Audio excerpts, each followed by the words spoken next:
Fans, thanks for clicking today's Dreaded D Rose report. Hey, the issue with paying TNA's talent late, as of late, it's been improved. And as in the last month or so, only very few performers have been paid late. But Jarrett and Joseph Parks, they've been kind of, the people that's still there, kind of doubling up on their job descriptions, I guess. Anyway, them two's been doing a lot of agent work for the company, and Joseph Parks has been producing some of the non-wrestling and in-ring segments along with Jason Hervey. And got more on about the sale. Hang on. Anyway, in 2014, TNA Genesis pay-per-view, it's expected to still take place, not being advertised on their website though, but as far as the assumption is that it's going to be held at Universal Studios in Orlando. And one of the major concerns over the TNA talent has to do with TNA live event schedules going into 2014. Well, half of the roster is currently working on a per-night deal, and many feel those wrestlers are going to be struggling financially if the company reduces its live event schedule for next year. And the reason they would, cut that back is because, man, it's expensive to do that, and they're just losing money. I can't figure at all. I don't know whether it's advertising or what it is. It's not been good.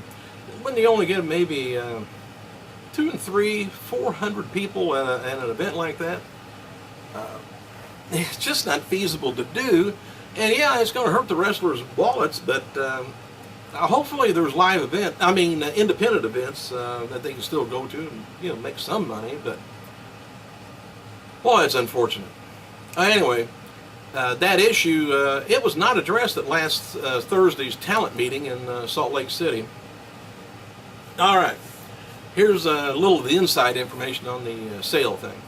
The Carter family has been trying to sell the company for some time now and mentioned that they are open to selling it to just a handful of people rather than make the sale public. So me and you, we're not going to buy it if we even wanted to. Here is an excerpt from their story.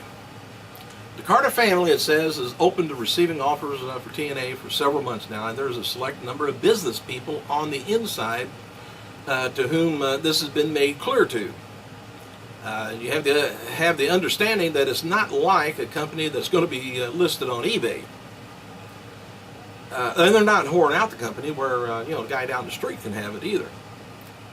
So, keeping that in mind, that they are open to selling TNA to a small number of potential interested parties, keeping the price that the Carters can get for it at a much higher level than if they went public and the company was for sale. You do it on eBay, 99 cents could maybe get it for you. I don't know how they do shipping, but anyway, if someone makes a bid, that information will be then leaked to certain quarters, certain people, in hopes that starting a bidding war that would raise the price even further. Like media's attempt to purchase WCW, if someone comes in with a bid, we'll soon know about it, by the way. But I think it was Fusion Media, which I think was had something to do with Eric Bischoff. They got wind that WCW was for sale and thing, so Hogan could buy it, Bischoff could buy it, or a few of the wrestlers get together and buy it themselves, and then them run it. But if they're going to have to cut a lot of expenses and a lot of things going to have to go on because they're just losing too much money. So nobody's going to go in there with $100,000 and have it be gone in about 6 months because there's money coming in. The only other thing could be, I'll get on to this too. It could be Spike TV could buy it. I say Ring of Honor would be just the people. Of course, they would revamp it and things, which would be good. But like I say, they would just actually be buying that time slot and the channel if Spike TV is okay with it. WWE officials want the Survivor Series pay-per-view to feel like a big event once again. Big Show versus Randy Orton, WWE title on the line. Show versus Triple H in singles action will likely be taking place at this year's event, so we don't know which it's going to be. At one point, Daniel Bryan and Triple H is being discussed for Survivor Series, but that's kind of no more because is just not a big enough draw. And regarding CM Punk and Daniel Bryan versus the Wyatt family feud that was set up on Raw last night, is described not as a burial for Daniel Bryan or Punk, but Bryan is indeed out of the WWE picture for right now. But the feud is being done to elevate Bray Wyatt and the Wyatt family to a higher level. On a 4-on-4 match is being planned for Survivor Series, Wyatt family and one other superstar, and Punk, Bryan, and two other superstars is being discussed for that. And CM Punk suffered a cut over his right eye after being attacked by Bray Wyatt and the Wyatt family on last night's Raw. WWE's website posted footage of Punk refusing help from the referee during the commercial break. Do you really suffer a cut? You suffer a broken arm and you suffer from that. Cut is kind of irritating, maybe a little painful. I don't know about suffer. Wrong word. WWE Hall of Famer Sunny is now doing Skype chats with fans. Her price is $10 for every 5 minutes.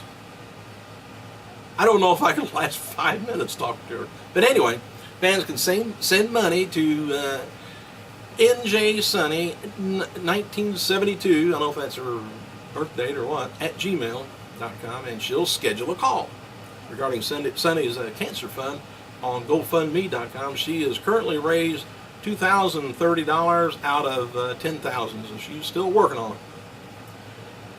As seen on last night's Raw, Kane took his mask off, presented it to Stephanie, and then made his services available to her. Kane will likely be working unmasked from here on out because of See No Evil.